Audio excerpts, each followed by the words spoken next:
Eder Militão, opposé à l'Équateur le 7 septembre avant de défier le Paraguay 4 jours plus tard, le Brésil va devoir se passer des services d'Eder Militão, 26 ans. Ce jeudi, la Fédération Auriverde, en effet, annonçait la blessure du défenseur central du Real Madrid touché à l'entraînement, le natif de Sertaozinho, qui a passé des tests, souffre d'une blessure musculaire à la cuisse droite et manquera donc les 2 prochaines rencontres. Un coup dur pour le joueur passé par Porto mais également pour les merengues qui doivent déjà faire sans David Alaba et qui ont de moins en moins de solutions dans ce secteur de jeu, éliminatoire CDM, Rodrigo sauveur du Brésil face à l'Équateur. Nouveau maillot du Brésil domicile 2024. Rodrigo a sorti le Brésil d'un bien mauvais piège. Pour ce premier match international de la saison 2024 25e pour la Seleção, les coéquipiers de Vinícius Junior se sont imposés sur la plus petite des marges, 1-0, face à l'Équateur. Une victoire obtenue grâce à un exploit solitaire de Rodrigo, conclu par une frappe contrée à l'entrée de la surface qui termine sa course au fond des filets de Galinde, 30e. Auteur du seul but du match, le joueur du Real Madrid confirme son bon début de saison en Espagne, quelque peu éclipsé par l'arrivée de Kylian Mbappé chez les merengues. Dans une rencontre assez fermée, sans trop d'occasions, les Auriverdes sont donc finalement parvenus à se défaire de l'Équateur d'un certain Willian Pacho, nouvelle recrue parisienne cet été.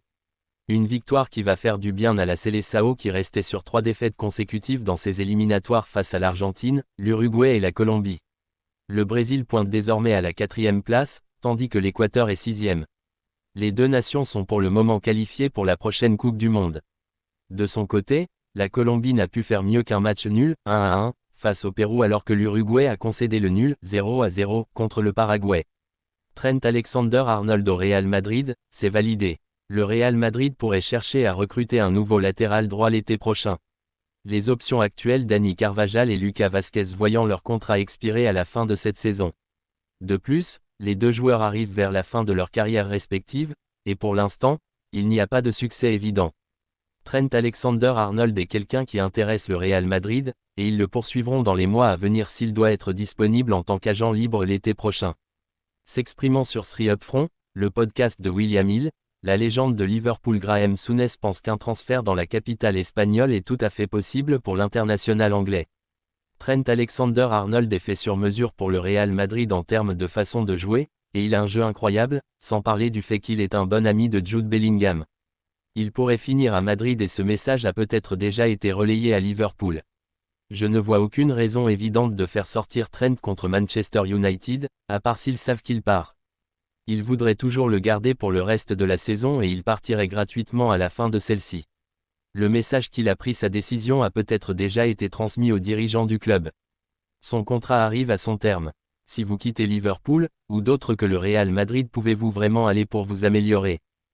Il reste à voir si Alexander-Arnold finira par rejoindre le Real Madrid.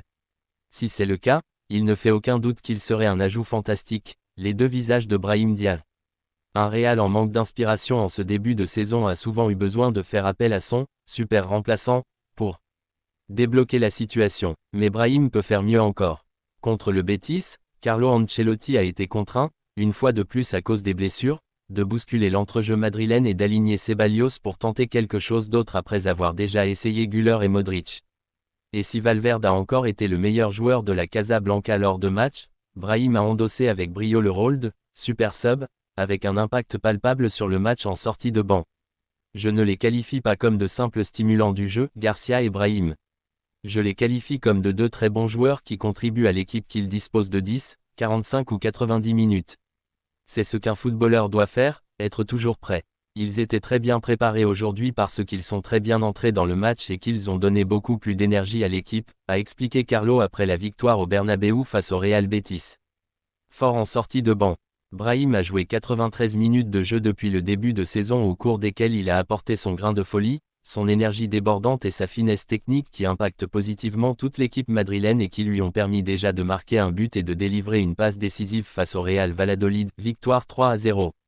Mon entrée a apporté à l'équipe ce dont elle avait besoin à ce moment du match. Je suis entré avec de bonnes jambes et j'ai aidé l'équipe pour le second but. J'ai aussi créé des opportunités de jeu pour mes coéquipiers. Je suis très content et je me sens bien, a-t-il déclaré après le match face au Real Betis. Man City, Haaland, prolongation avec clause. Il ne s'agit pas d'un secret, Manchester City souhaite prolonger le contrat de l'avant-centre Erling Haaland, 24 ans, 3 matchs et 7 buts en Première Ligue cette saison, actuellement lié jusqu'en juin 2027. D'après les informations du quotidien madrilène Marca ce samedi, les négociations avancent dans le bon sens entre les Citizens et l'international norvégien. Ainsi, l'ancien joueur du Borussia Dortmund se trouve sur le point de prolonger son aventure avec les Sky Blues en obtenant le salaire le plus important du vestiaire, estimé à plus de 24 millions d'euros net par an. Pour autant, Haaland souhaite avoir le contrôle de son destin. Et pour laisser la porte ouverte à un départ, potentiellement pour le Real Madrid, le Scandinave a exigé la présence d'une clause libératoire, dont le montant n'a pas été précisé, dans ce nouveau bail à City. Barça, Real Madrid, Yamal évoque sa future rivalité avec Mbappé.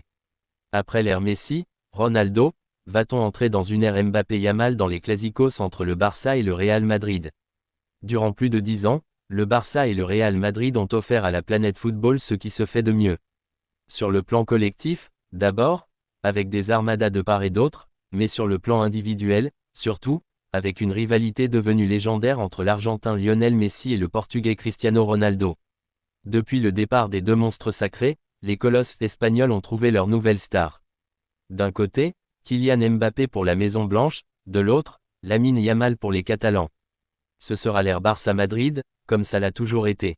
En attendant de voir les deux s'affronter pour la première fois en Liga, la pépite des Blaugrana a été invitée à s'exprimer sur une possible rivalité dans le temps avec le tricolore lors de Clásicos qui promettent d'être savoureux. Mais humble, il l'assure, la rivalité sera surtout entre les deux clubs. Je me souviens de ces Clásicos dont tout le monde parlait, c'était fou. Plus il y a de grands joueurs, à Madrid comme au Barça, mieux c'est pour la Liga. Mais non, je ne pense pas que ce soit l'ère Mbappé-Lamine maintenant. Ce sera l'ère Barça-Madrid, comme ça l'a toujours été.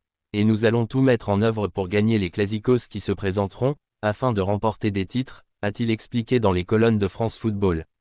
Pour les voir s'affronter, il faudra attendre le 27 octobre prochain.